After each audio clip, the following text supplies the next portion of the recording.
Good morning बच्चों। आज हम मराठी विषय के अंतर्गत एक गद्य है ते जीवनदायी झाड। लेखक है भारत सासने। लेखक परिचय इथे दिलेला आहे बघा, पेज नंबर 49। तुम्ही पण आपल्या बुकवर बघू शकता, पेज नंबर 49। लेखकांचं नाव आहे भारत सासने। लेखक परिचय दिलेला आहे इथे। प्रसिद्ध लेखक, कथाकार, कहाणी नाटककार, कादंबरीकार असं त्यांचा परिचय दिलेला आहे। त्यांनी आपले जीवन काळात काय काय लिहिलेलं आहे बघा। अनर्थ, लाल फुलांचे झाड हे कथासंग्रह आहे। सर्प, दूर तेथे दूर तेव्हा, रात्र या लघुकथा कादंबऱ्या प्रसिद्ध झालेल्या आहे त्यांचं। आता ते जीवनदायी झाड हे आपल्या मराठीमध्ये एक पाठ आहे, ते जीवनदायी झाड। जीवनदायी झाड़, झाड़ मतलब हम लोगों को बहुत सारे फल देते हैं, छाँव देते हैं, हरियाली देते हैं, ऑक्सीजन देते हैं। तो और ये जो झाड़ होते हैं, ये जो हमारे पेड़ पौधे होते हैं, हरे भरे जो होते हैं, ये किसी को भी भेदभाव नहीं करते। हर जीव जंतु को वो बराबर से फल, बराबर से छाँव, ऑक्सीजन ये सब देते हैं। तो आज हम लोग ये जीवनदायी झाड़, इस पार्ट में हम लोग पढ़ेंगे कि हमारे लिए, हमारे जीवन के लिए एक जो हरियाली है, एक जो ऑक्सीजन देने वाली एक पेड़ है, झाड़ है, वो हमारे जीवन के लिए क्या-क्या महत्व होता है, कुछ कीटकों के लिए क्या महत्व होता है उनका, ये आज हम लोग पढ़ेंगे। तो यहाँ पे दिया है, थोड़ा संक्षिप्त परिचय दिया है पाठ का। फलदायी व जीवनदायी लिंबाचे झाड आणि मानवी जीवन यांची सुंदर सांगड घालण्याचा यशस्वी प्रयत्न प्रस्तुत पाठात लेखकांनी केला आहे। तर बघा इथे मी राहत होतो त्या घराच्या मागं एक लिंबाचं झाड होतं। लेखक काय म्हणत आहे, मैं जिस घर में रहता था उसके पीछे, उस घर के पीछे एक लिंबाचे झाड होतं। लिंबाचे झाड म्हणजे लिंब म्हणजे कडुलिंब नव्हे। लिंब मतलब जो 2 प्रकार के होते हैं। एक कडुलिंब होता है, कडुलिंब आप लोग नीम कहते हैं उसको, और दूसरा जो है एक नींबू का पेड़ होता है। तो लेखक का कहने का मतलब ये है कि नींबू का पेड़ जिसमें जो छोटे-छोटे ऐसे फ्रूट लगते हैं, यहाँ पे देख सकते हैं आप लोग, ऐसे उसके फ्रूट लगते हैं। नींबू का पेड़ रहता है। तो कहते हैं कि उनके घर के पीछे, जस्ट घर के पीछे एक मतलब नींबू का पेड़ था। आपण खातो त्या लिंबाचं झाड खिडकीलगतच होतं ते काटेरी आणि लिंबाच्या फळांनी गच्च लगडलेलं असं। मतलब वो कह रहे हैं कि खिड़की लगतच, मतलब उनके घर के जस्ट पीछे, खिड़की के पास ही काटेरी, काटेरी मतलब जो नींबू का पेड़ रहता है उसमें कांटे भी होते हैं, फल भी होते हैं, पत्ते भी होते हैं। तो वो कह रहे हैं कि उस पेड़ में उनको कांटे दिखाई दे रहे हैं, तो वो कह रहे हैं कि वो पेड़ कैसा था? काटेरी आणि लिंबाच्या फळांची गच्च लगडलेली, मतलब नींबू का इतना सारा फ्रूट वहाँ पे लगा रहता है। तो इस तरह से वो उस पेड़ के बारे में बता रहे हैं। लसलसीत, हिरवागार आणि चैतन्यमय प्रदेश सगळा उन्हाळ्याचा होता। उस टाइम पे जब नींबू में फ्रूट लगते हैं, फूल आते हैं, उस टाइम पे कौन-सा मौसम चल रहा होता है? मई का मौसम चल रहा होता है, जून का चल रहा होता है। अप्रैल, मई, जून इस मौसम में नींबू के फल फ्रूट आते हैं। तो ये कह रहे हैं हमारे लेखक भारत सासने जी कह रहे हैं कि पूरा प्रदेश कैसा है? च्या दिवस कसा होतात तुम्हाला माहितीच असेल। तर अ, हे सांगत आहे, सामंत तापून जाई, आसामंत तापून जाई, आसपासची जमीन तापून करपून तपकिरी पडलेली दिसे। तो इस तरह से मई का महीना जो रहता है इस तरह से दिखाई देता है, कहीं भी हरियाली नहीं रहती है। पूरा प्रदेश जो है एकदम क्या बोलेंगे हम लोग उसको एक तरह से पूरा प्रदेश जो है नीरस दिखाई पड़ता है उस टाइम पे। तो कह रहे हैं कि पूरा प्रदेश एकदम गर्म हो जाता है, गर्म हवाएँ चलती है, लू चलती है. जी काही झाड आसपास होती ती मलूल आणि काळपट हिरवी दिसत आणि पाणथळ तर परिसरात कुठंच नव्हती. मतलब कहीं भी पानी नहीं दिखाई दे रहा था. देखो वहाँ आपके पेज नंबर 49 में एक चित्र दिया है. चित्र में एक इंसान खड़ा है, अपने घर से खिड़की की ओर देख रहा है. खिड़की के बाहर एक नींबू का पेड़ दिखाई दे रहा है और नींबू के पेड़ के आस-पास चारों तरफ क्या दिखाई दे रहा है उनका पूरा वातावरण कैसा एकदम नीरस दिखाई दे रहा है, कहीं भी हरियाली नहीं दिखाई दे रही है।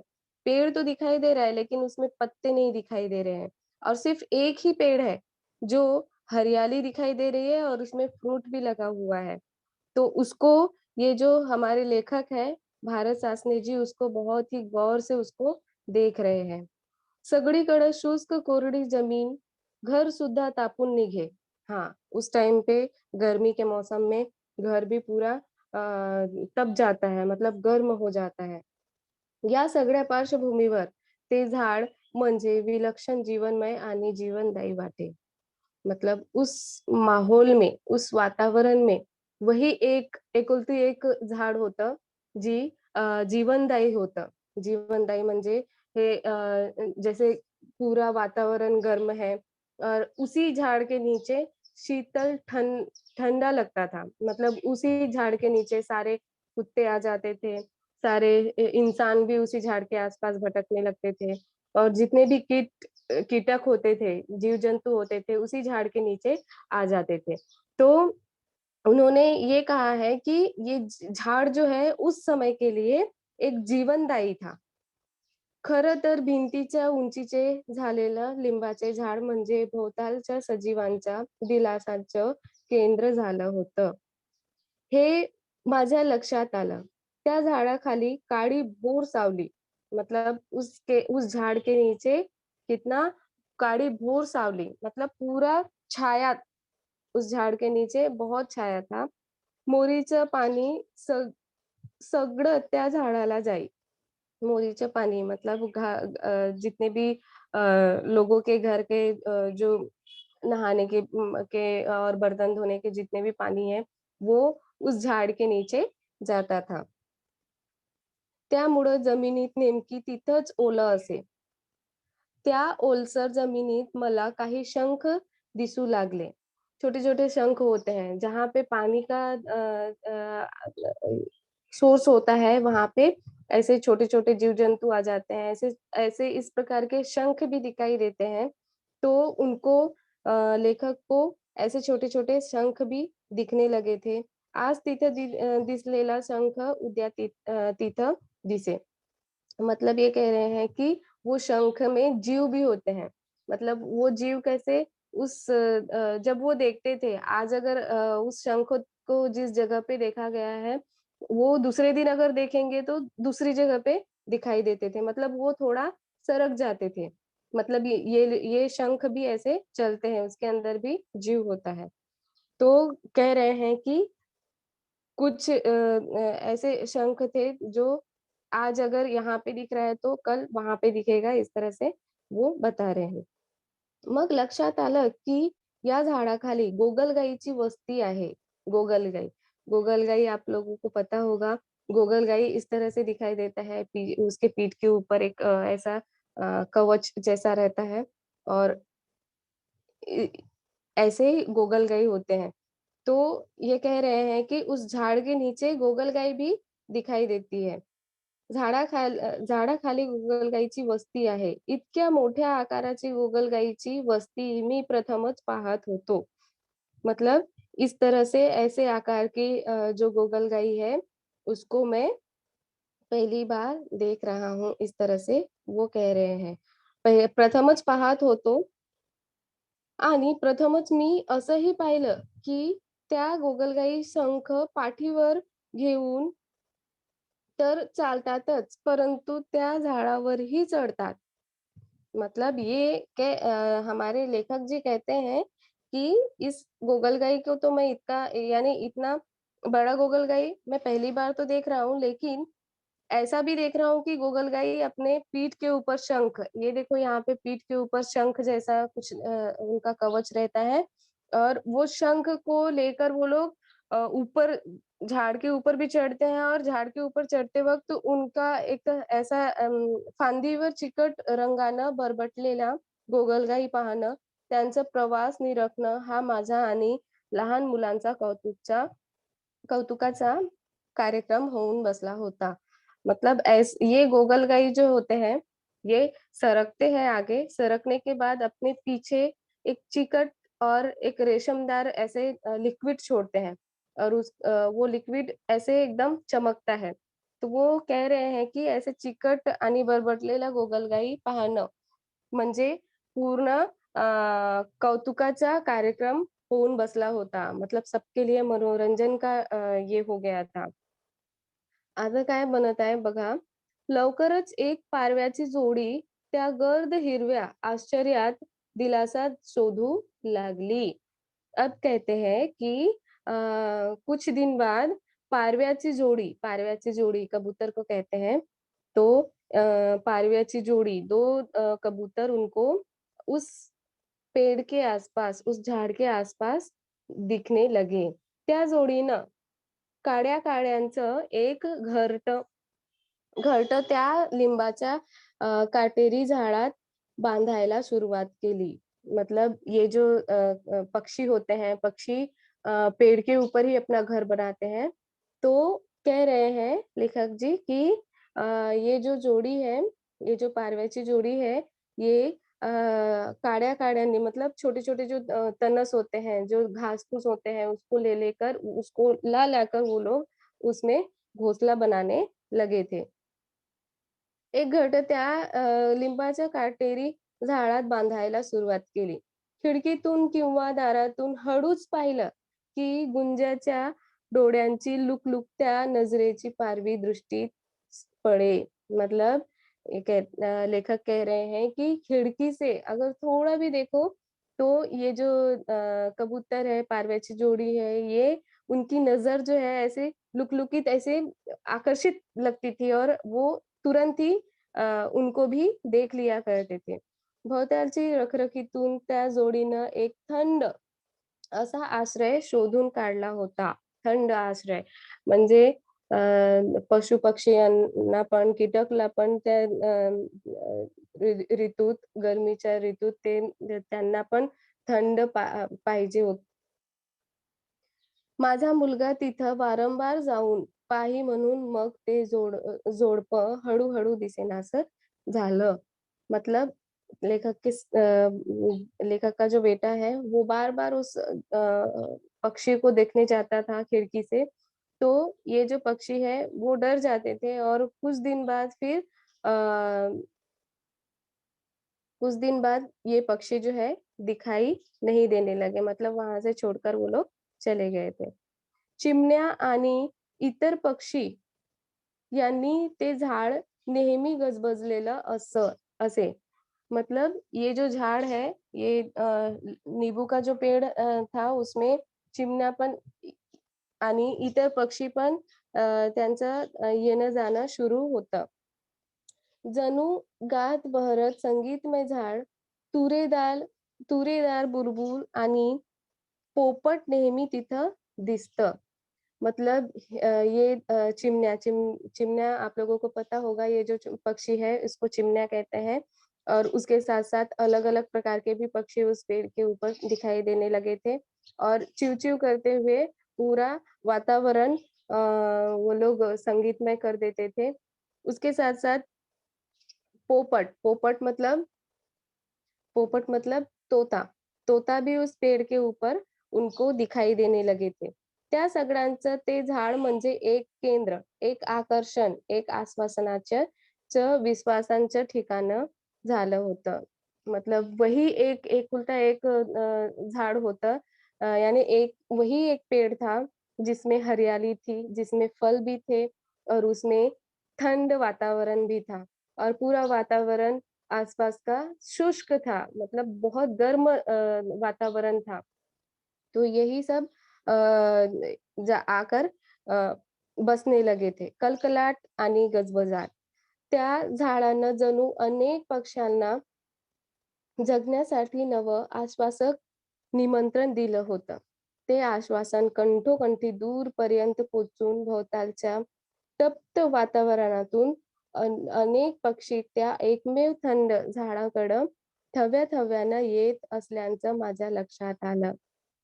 मतलब उस ठंड वातावरण में अनेक पक्षी वहाँ पे आने लगे थे। पक्षियों के साथ-साथ कुछ कीटक भी आने लगे थे। वहीं पे वहाँ उनका घर बन गया था। झाडाखाली झाडाखाली मुंग्यांचं एक वेगळंच विश्व होतं. झाडाखाली मुंग्याचं एक वेगळंच विश्व होतं.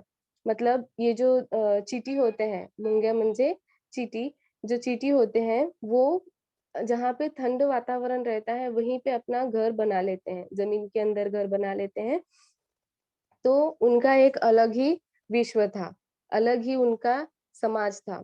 अनेक रंगी कीड़े सुद्धा त्या दलदलीत होते, अनेक रंगी कीड़े। मतलब उस ज़मीन में जहाँ पे उस वो झाड़ था, नींबू का जो झाड़ था, उसके नीचे बहुत प्रकार के कीटक भी थे।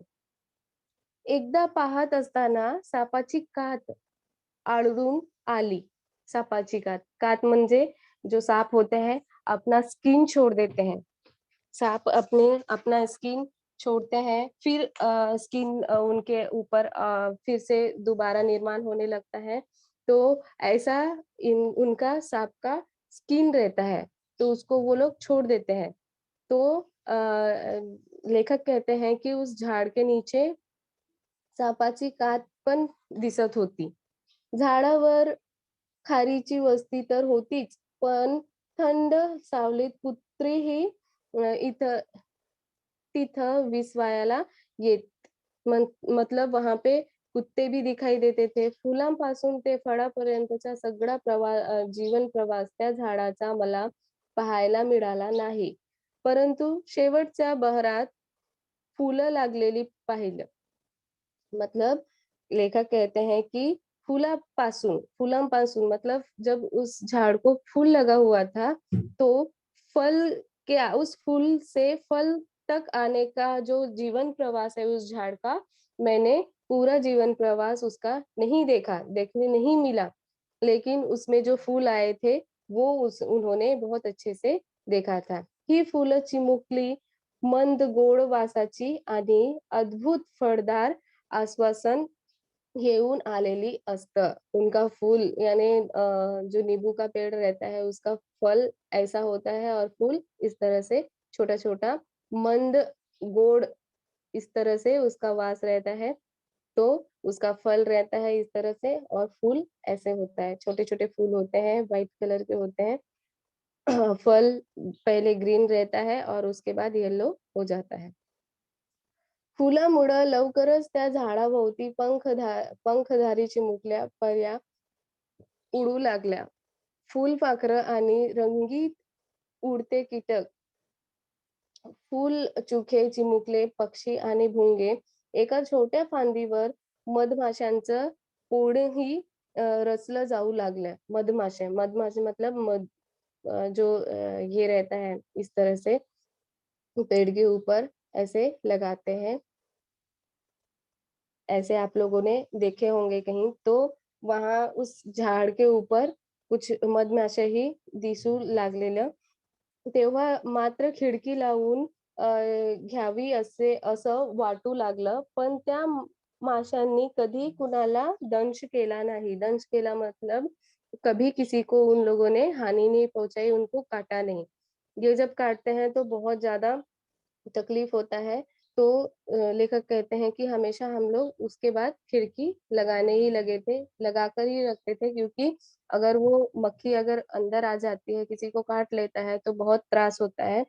जीवना सजीवांसाठी जीवनदायी केंद्र अशी त्या लिंबाच्या झाडाची व्याख्या झाल्याचं माझ्या लक्षात आलं. पण इतकंच नव्हे तर माणसंही त्या झाडाकडं आकर्षित होत होती. पशु-पक्षी, कीटक हे सगळे तर येतच होते त्या झाडाखाली. पण माणसंही त्या झाडाकडं आकर्षित होत होते. ज्या कुण्या दाक्षिणात्य स्त्रीनं हे लिंबाचे झाड राहत्या घराच्या मागं केवळ भाडे करून असताना लावलं होतं. मतलब एक स्त्री दक्षिणात्य यानी दक्षिण से आई हुई स्त्री जो है, वो उस नींबू के पेड़ को लगाई हुई थी। उसका खुद का घर नहीं था, वो भाड़े में रहती थी, फिर भी उसने उस नींबू के पेड़ को लगाई हुई थी। तिनं त्या झाडाला कुंपण घातलं नव्हतं. कुंपण घातलं नव्हतं मतलब किसी को भी उस पेड़ के नीचे आने के लिए, उसका फल-फूल तोडने के लिए किसी को भी रोक-टोक नहीं था. मुक्त मोकळं झाडं. तिनं जणू कडूपणाच्या आणि कंजूसीच्या मर्यादा घातलेल्या नव्हत्या. आसपासचे लोक येत लिंबाचे फळ मुक्तपणे घेऊन जात. मतलब आसपास के उस गाँव के आसपास के सारे लोग आते थे और मुक्तपणे मतलब किसी के बिना रोक-टोक के वो लोग उस पेड़ से फल तोड़कर लेकर जाते थे और कोई उनको रोक-टोक नहीं करता था. फिर भी इतने ही फूल, उतने ही फल वहाँ पे दिखाई देते थे. फळ कधी कमी पडली नाही. फळांनी लगडलेलं ते झाड दृष्ट लागण्यासारखं समृद्धीची भावना जागवणारं आणि जीवनदायी होत सगळ्यांसाठीच. मतलब सबके लिए ये जो झाड़ है, ये जो पेड़ है नींबू का, वो सबके लिए एक जीवनदायी बन गया था. म्हणजे असं की माणसं, पशु-पक्षी, कीटक, साप, कुत्री आणि खारी, गोगलगाई असा सगळ्यांनाच ते आकर्षून येत असे. भोवतालच्या काहीतलं विसाव्याचं आणि आनंदाचं जणू आशीर्वादमय आश्वासन आणि जगण्याचा दिलासा. इतकं महत्त्व त्या झाडाला आलेलं पाहून मी चकित होऊन गेलो होतो. मतलब सबके लिए वो झाड़ जो है महत्वपूर्ण हो गया था. सब वहाँ पे आने-जाने लगे थे. वहीं पे अपना कीटक जो है जितने भी जीव-जंतु हैं, जितने भी पशु-पक्षी हैं, वो लोग वहीं पे रहते थे. तो ये सब जो है लेखक को आश्चर्य लग रहा था. वो चकित हो रहे थे. ज्या घराची हकीकत मी सांगतो आहे, ती एक जोड इमारत होती. Twin block. अब वो बता रहे हैं जिस घर में जो भाड़े में रहती थी, वो स्त्री तो उस घर को वो छोड़कर चली गई थी। फिर उसमें जो उस घर के मालक जो है, वो वहाँ पे रहने लगे थे। अब ये उस घर की हकीकत बताते हैं कि उनका वो जो घर है, वो कैसा जोड़ इमारत का था, ट्विन ब्लॉक का था. शेजारी जे राहत होते, त्यांच्या परसदारी मतलब आंगन चक्क पाण्याचा हापसा होता. मतलब उनके आंगन में पानी का जो बोर है, वो था. यानी भरपूर पाणी था. म्हणजे भरपूर पाणी होते. मात्र अंगणात आणि परसदारात गवताची काडीही नव्हती. मतलब इतना पानी होने के बाद भी उनके आंगन में या फिर घर के पीछे या फिर घर के साइड में एक भी ऐसा हरियाली वाला पेड़ नहीं था. एक भी घास-फूस नहीं थे. पर पाणी मस्त था. माणसं उदास, दुर्मुखलेली त्रस्त वाटतं. त्या घरातली स्त्री नेहमी दागिने घालून बसे. मतलब जिस घर में जो पानी इतना सारा पानी है, तो उस घर के लोगों को थोड़ा तो उनके घर के आस-पास भी बहुत जगह थी और उन लोगों ने थोड़ा भी कहीं पेड़-पौधे नहीं लगाए थे, फूल के पेड़ नहीं लगाए थे, कुछ घास तक नहीं उनके घर आंगन में था। और लेकिन उनके घर की स्त्री जो है नेहमी यानी हमेशा बहुत अच्छे से दागिने घालून मतलब बैठी रहती थी. परंतु पाणी आणि जमीन मुबलक असतानाही त्यांनी हिरवा आनंद पसरवण्याची प्रयत्न कधी केला नाही. मला वाटतं झाड लावणं, ते जगवणं, त्याद्वारे दूर दूरवर आनंदाचे आणि आश्वासनाचे संगीतमय संदेश पसरणं आणि सर्व सजीवांचे आशीर्वाद घेणं ही एक प्रवृत्तीच असावी लागते. मतलब अपने घर में थोड़ा तो पेड़-पौधे लगाना चाहिए, हरियाली दिखनी चाहिए। इससे इससे थोड़ा पॉज़िटिव सोच जो है वो हम इंसानों के लिए आता है। लेकिन जिनके यहाँ पानी है और वो लोग अगर ऐसे नहीं लगा रहे हैं या फिर कुछ नहीं कर रहे हैं, तो उनका घर एकदम नीरस-सा दिखाई देता है, वातावरण नीरस दिखाई देता है। तो हमको थोड़ा तो एक तो भी पौधा हमारे घर के इसमें होना चाहिए। तो लेखक कहते हैं कि ये सब जो है एक तो भी झाड लावणं, ते जगवणं, त्याद्वारे दूरवर आनंदाचे आणि आश्वासनाचे संगीतमय संदेश पसरणं, हे सगळे प्रवृत्ती जो है, वो हमको करना चाहिए. जो माणूस एखादं झाड जगवतो, तो निसर्गात एक हिरवा चमत्कार रुजवत असतो. हां. जो मानुस मतलब एक इंसान अगर झाड़ लगाता है, तो पूरा वातावरण यानी पूरा निसर्ग में, पूरा प्रकृति में अपना एक चमत्कार करता है, हिरवा चमत्कार रुजवतो. हे लिंबाचं झाडच बघा ना, ज्या कुंण्याबाईनं हे झाड लावलं होतं, ती बाई इथून निघून गेली होती. मतलब वो जो भाड़े में रहती थी, वो दक्षिणात्य बाई, वो झाड़ को लगा दी थी, यानी उस झाड़ को जगह दी थी और वो वहाँ से चली गई थी. परंतु जाताना एक अद्भुत नाट्य ती आपल्या मागं ठेवून गेली. मतलब मतलब ये कह रहे हैं कि अपने पीछे वो अपने एक अद्भुत नाट्य मतलब उस पेड़ के नीचे सारे कीटक, सारे पशु-पक्षी आने लगे थे, उसके साथ-साथ इंसान भी आने लगे थे। तो अपने पीछे एक एक नाट्य, एक सजीव यानी जीवनदायी झाड़ ऐसे छोड़कर वो चली गई थी और जिस जो कोई भी उस झाड़ के नीचे आता, जो कोई भी तो उनको एक आशीर्वाद-सा देकर वो लोग जाते थे। आशीर्वाद सा मतलब वहाँ से फूल-फल लोगों को मिल रहा है, पशु-पक्षी को ठंड मिल रहा है, एक आश्रय मिल रहा है, तो एक प्रकार से आशीर्वाद ही उस स्त्री को मिल रहा था।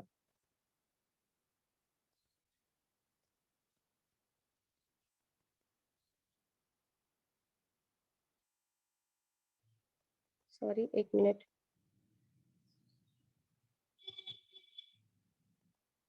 ठेवून गेली. दरवर्षी दर ऋतूत त्या झाडाच्या अनुषंगानं एक उत्सव साजरा होत असणारं, फुलं येत असणारं, घमघमाट दरवळत असणारं आणि मग एक अख्खा फलोत्सव.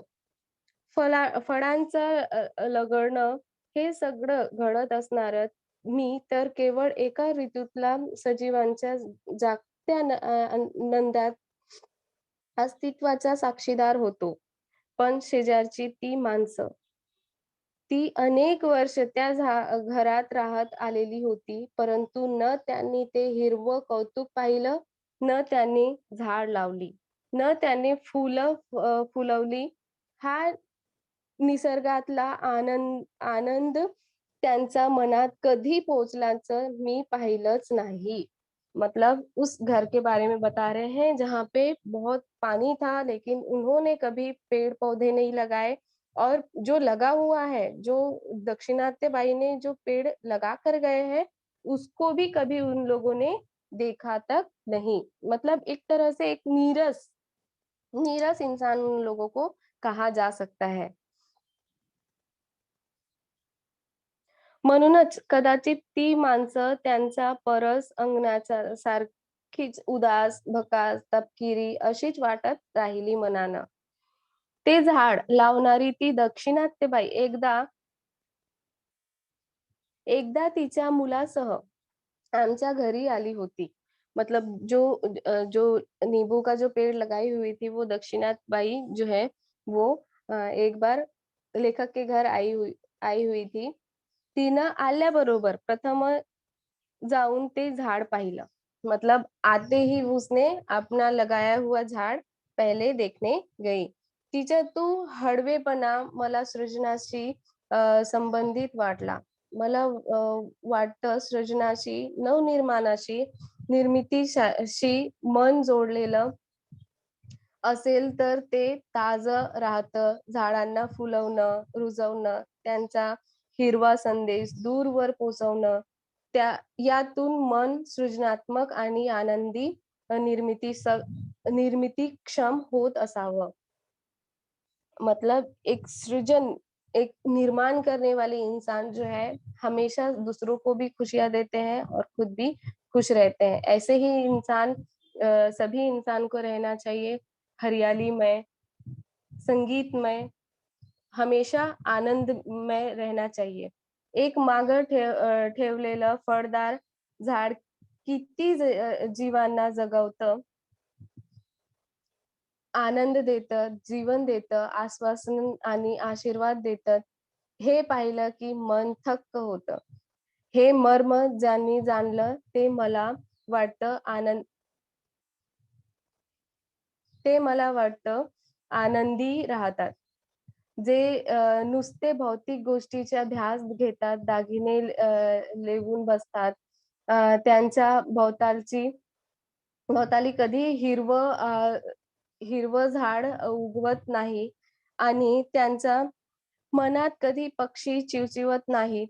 आनंदापासून ते बिचारे वंचित राहत असावेत. त्या जीवनदायी झाडांना आपल्या हिरव्या भाषेत मला असं बरंच काही सांगितलंय. मतलब उस झाड़ से उन्होंने और उस दक्षिणात्य स्त्री से बहुत कुछ उन्होंने सीखा है और उनसे भी सीखा है, जिन्होंने कभी ना ही पेड़-पौधे लगाए हैं और ना ही कभी उस पेड़ को देखने गए। उनसे भी उन्होंने बहुत कुछ सीखा। उनसे ही सीख कर वो जो लेखक है वो आप लोगों को प्रेरणा दे रहे हैं कि अपने जीवन में आनंद में रहने के लिए हमारे जीवन में अ, हरियाली होनी चाहिए। हम लोग फूल अगर कभी ऐसे खिलते हुए फूल को देखेंगे तो हमारे चेहरे पे एक मुस्कान सी आ जाती है। कहीं भी अगर हरा-हरा वातावरण होता है, वहाँ पे हम लोग जाते हैं तो हमारा मन जो है एकदम प्रसन्न हो जाता है। तो ऐसे ही हमें हमेशा प्रसन्नचित्त रहना चाहिए। इस तरह से उन्होंने एक उन्होंने हम लोगों को एक संदेश दिया है इस झाड़ के माध्यम से, उस स्त्री के माध्यम से और दूसरी स्त्री जो सिर्फ़ श्रृंगार करके बैठी रहती थी, उससे भी हमको संदेश मिलता है कि हम लोगों को भौतिक इससे दूर होकर हम लोगों को निसर्ग में भी कभी देखना चाहिए और उसका रख-रखाव करके हमको दूसरों जैसे पशु-पक्षी के बारे में भी हमको सोचना चाहिए। तो यहाँ पे आप लोगों का लास्ट स्वाध्याय दिया है, कारणे लिहा.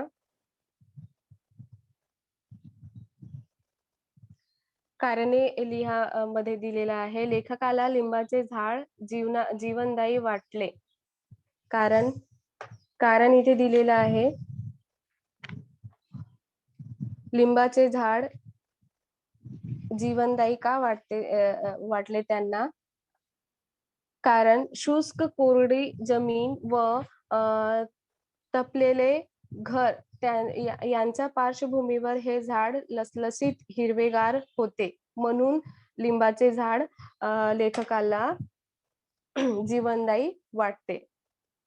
दुसरं आहे पारव्याची जोडी लिंबाच्या झाडावर राहते. पारव्याची जोडी लिंबाच्या झाडावर का राहते? हा सांगायचा आहे. लिंबाच्या गर्द हिरव्या आश्चर्यात त्यांनी दिलासा शोधला. म्हणून ते पारव्याची जोडी लिंबाच्या झाडावर राहायला सुरुवात केले होते. लेखकाला खिडकी लावून घ्यावी असे वाटले. लेखकाला खिडकी लावून असं का वाटत होते? कारण ते मधमाशांचे एका फांदीवर मधमाशांचे पोळीही रचले जाऊ लागले आणि ते मधमाशा खिडकीतून आतमध्ये नको यावी असं त्यांना वाटू लागले. म्हणून ते खिडकी लावून घ्यावी असे वाटले. चौकट पूर्ण करा असं दिलेलं आहे पाठातील नाददर्शक शब्द. नाददर्शक शब्द म्हणजे जो संगीत में जो शब्द होते हैं उसको नाद दर्शक शब्द यहाँ पे कहा गया है। तो नाद दर्शक शब्द 2 यहाँ पे दिया है, कलकलाट आणि गजबजाट असं 2 शब्द इथे दिलेला आहे. प्रश्न तिसरा आहे, लिंबाच्या झाडाला खालील वैशिष्ट्य कोणी कोणी प्राप्त करून दिली? लिंबाच्या झाडाला खालील वैशिष्ट्य कोणी कोणी प्राप्त करून दिली? इथे दिलेलं आहे संगीतमय झाड. संगीतमय झाड ह्याचं वैशिष्ट्य आहे चिमण्या व इतर पक्षी. संगीतमय झाड त्यांनी वैशिष्ट्य दिलेलं आहे चिमण्या व इतर पक्षी. आश्रयदायी झाड पशुपक्षी. आश्वासक झाड सर्व प्राणी व माणसे. जीवनदायी झाड फळे. प्रश्न चौथा आहे. प्रश्न 4 मध्ये दिलेला आहे, परसदार या शब्दापासून 4 अर्थपूर्ण शब्द तयार करा.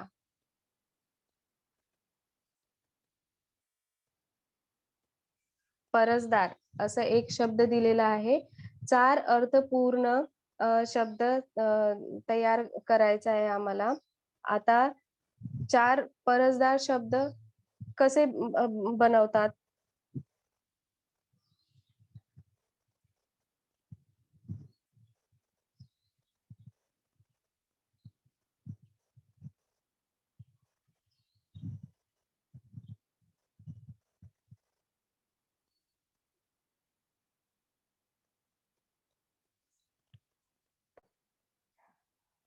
परसदार.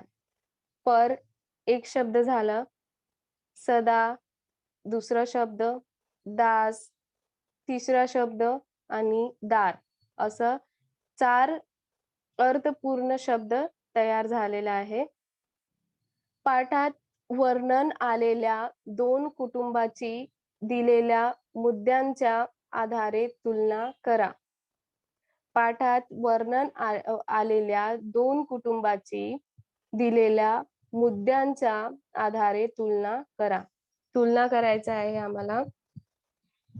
इथे मुद्दे दिलेला आहे.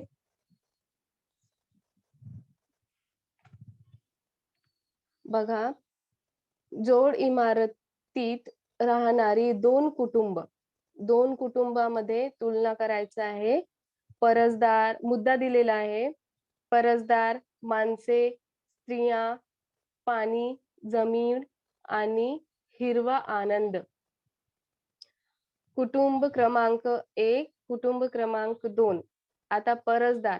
परसदारचा कुटुंब क्रमांक 1 मध्ये आम्ही तिथे लिहायचं आहे तुम्हाला लिंबाचे झाड आणि कुटुंब क्रमांक 2 मध्ये गवताची काडीही नव्हती.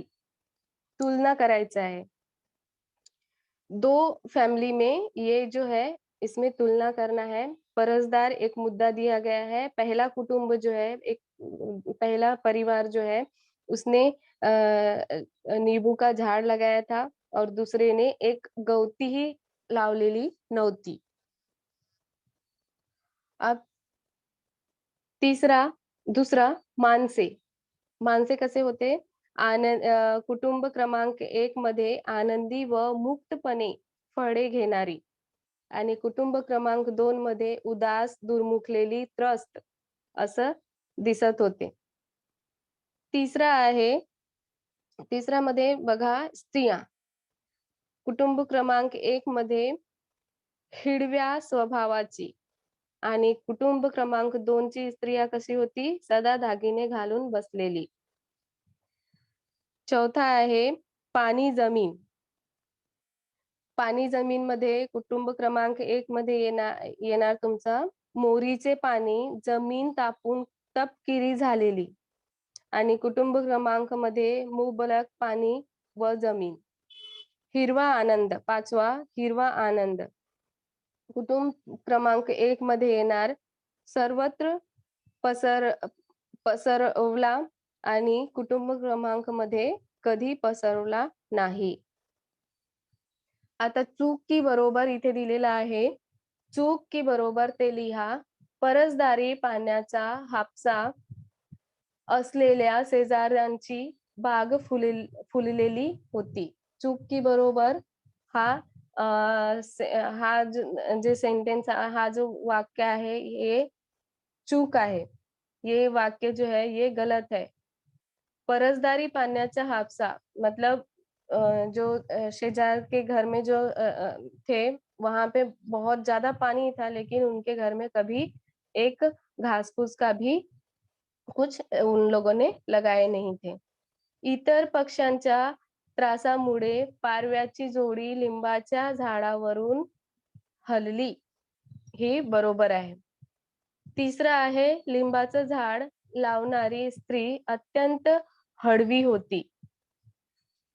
लिंबाची झाड लावणारी स्त्री अत्यंत हळवी होती. हो, बरोबर. चौथा दिलेला आहे लिंबाच्या झाडावरील मधमाशा कधी कुणाला चावल्या नाहीत. लिंबाच्या झाडावरील मधमाशा कधी कुणाला चावल्या नाहीत. बरोबर. स्वमत लिहायचं आहे तुम्हाला. वृक्ष व मानवी जीवन यांच्यातील परस्पर संबंधाविषयी तुमचे मत सुधारण स्पष्ट करा. इथे वृक्ष व मानवी जीवन यांच्यातील परस्पर सहसंबंध तुम्हाला दाखवायचा आहे. वृक्ष व मानवी जीवन यांच्यातील परस्पर संबंधाविषयी तुम्हाला लिहायचं आहे आपलं मत म्हणजे अपने अपने विचार आपको लिखने हैं. तो वृक्ष और मानवी जीवन के बारे में आप लोगों को लिखने के लिए बहुत सारे विचार जो है आपके दिमाग में आ सकता है. वृक्ष आणि मानवी जीवन यांचा घनिष्ठ संबंध राहतात. घनदाट वृक्षांच्या राईमुळे पाऊस येतो. पावसाच्या पाण्यावर सर्व प्राण्याचे जीवन अवलंबून असतात. वृक्षाच्या प्रत्येक अवयव मानवासाठी उपयोगी असतात. झाडे, पाने, फुले, फळे देतात आणि घाट छाया देतात. वृक्षापासून घर बांधण्यासाठीही लाकूड मिळते आणि झाडापासून कागद तयार होतो. फळ झाडे व फूल झाडे यांपासून परिसराला शोभा येते. काही वृक्ष औषधी असतात. ते माणसांचे आरोग्य तंदुरुस्त ठेवतात. हर प्रकारे वृक्ष माणसाला मदत करणारे असतात. त्यामुळे वृक्ष हा माणसाचा खराखुरा मित्र असतात. आणि दुसरं स्वमत तुमचं आहे झाड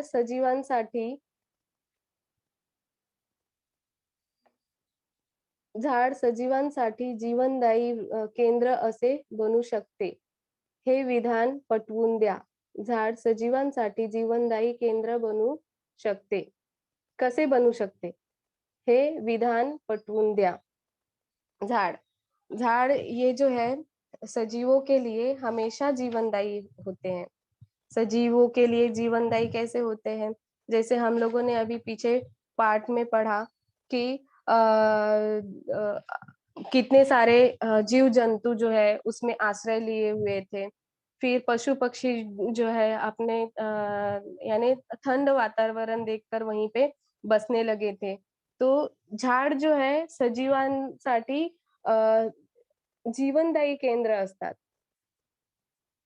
आजूबाजूच्या उन्हाच्या काहीतली लिंबाचे झाड हिरवेगार होते. फळांनी लगडलेले होते. हे सगळे तुम्हाला ह्या पाठात तुम्हाला कळलं असेल की झाड जे आहे सजीवांसाठी कसं जीवनदायी केंद्र बनू शकते. आता इथे अभिव्यक्ती दिलेला आहे 8वा.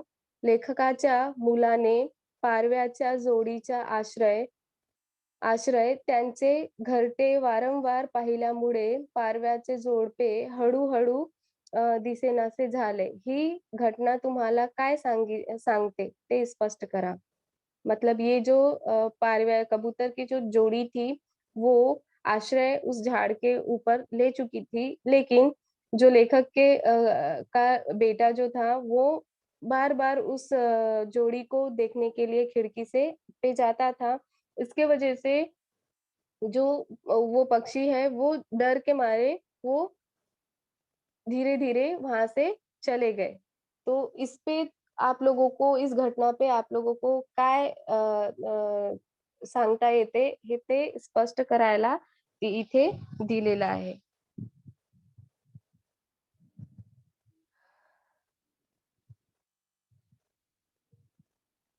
सर